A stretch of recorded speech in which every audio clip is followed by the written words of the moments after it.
চন্দননগরে যা নোংরা হচ্ছে, যা কিছু হচ্ছে, যারা ব্যবসা করতে এসেছে তাদের সঙ্গে 30 টাকা করে নোংরা পরিষ্কার করার জন্য নেওয়া হচ্ছে।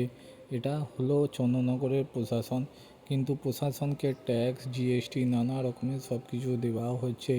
যারা নোংরা ফেলতে আসছে তারা প্রত্যেকটা বাড়ি থেকে টাকা নিচ্ছে, সে প্রতিদিন হোক, প্রতি সপ্তাহে হোক, মাসে হোক। কেউ কেউ ভালো করে ভালোবেসে দেয়, কেউ ভালোবেসে দেয় না। কিন্তু চন্দননগরের যা পরিস্থিতি, কারখানা কোনো কিছু নাই, আর কোনো কিছু থাকবে না।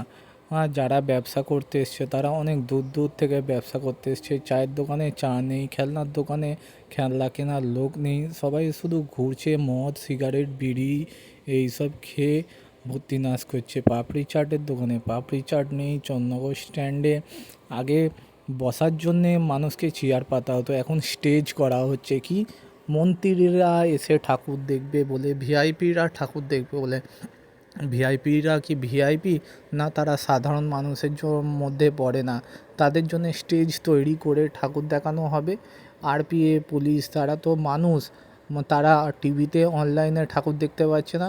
সাধারণ মানুষদের কেন তারা অপব্যবহার করছে? সাধারণ মানুষদের স্বাধীনতা কেন ছিনিয়ে নিচ্ছে? এটা আজকে চন্দননগর স্ট্যান্ড এবং চন্দননগরের দশা, সেটা আপনাদের সঙ্গে শেয়ার করছি। চন্দননগরের মানুষ চন্দননগরে থেকেও চন্দননগরের যে অবস্থা তার প্রতিবাদ করে না। সবাই চন্দননগরকে ভালো দেখাতে চায়, খারাপ কজন দেখাতে চায়।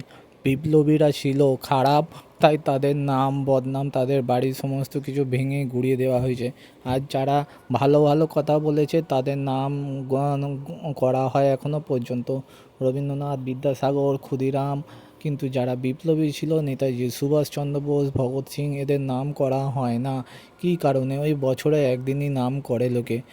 আর বাকি গরিব মানুষদের কেউ পছন্দ করে না। বড়লোক মানুষেরা গরিব লোকেদেরকে এমনভাবে নিংড়ে নিচ্ছে, সেটা কিছু বলার নেই। আর আজকে চন্দননগর স্ট্যান্ডে এইটুকুনি দেখতে পাচ্ছি না, রাস্তাঘাট তাও একটু পরিষ্কার। কালকে তো এই রাস্তাঘাটে লোকই দেখবেন, লোকারণ্য। কালকে লোক আসবে কি না জানি না, শনিবার রবিবার লোক ভর্তি থাকবে। চন্দননগর প্রশাসন অনেক কিছু ভালো করেছে। এটা লঞ্চ ঘাট, এইখান দিয়ে সমস্ত রকমের ঠাকুর ফেলা হবে। এই বছরে আবার নাম্বারিং করেছে, এবারে ক্রেন আনা আছে, সেখানে ক্রেন থেকে ঠাকুর ফেলা হবে, ক্রেন দিয়ে। কারণ হচ্ছে অনেক বড় বড় ব্যাপার।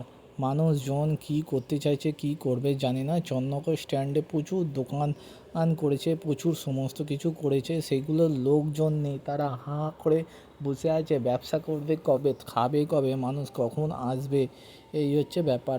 আর লাইটের কথা বলি, বড়বাজারে যে লাইট লাগানো হয়েছে, গত 4 বছর ধরে বড়বাজারে এইরকমই লাইট লাগানো হচ্ছে। আর লাইটটা খুব সুন্দর, অসাধারণ। এইরকমভাবে স্ট্রাকচার করে, এইরকমভাবে যে বড়বাজারে লাইট লাগানো হচ্ছে, এটা অতুলনীয়। কিন্তু তার কোনো সেই রকমভাবে থিম বলুন, কিছু বলুন, কিছুই নেই।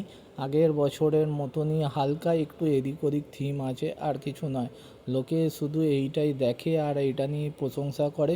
প্রশংসা করা ছেড়ে তারা যদি আজকে ব্যবসা করতে বসতো, কিংবা কোনো কাজ দিতে পারতো, কোনো কারখানা খুলতে পারতো, তাহলে কাজের কাজ দিত। চন্দননগরে লাইটের কারখানা কোথায়? কত লোক কাজ করে? সবাই নিজের নিজের ইচ্ছাতে, নিজের নিজের হিসেবে ব্যবসা করে, আর নিজের মতো করে অর্ডার ধরে, নিজের মতো করে সব কিছু করে। চন্দননগরে লাইটের কারখানা বলে কিছু নাই।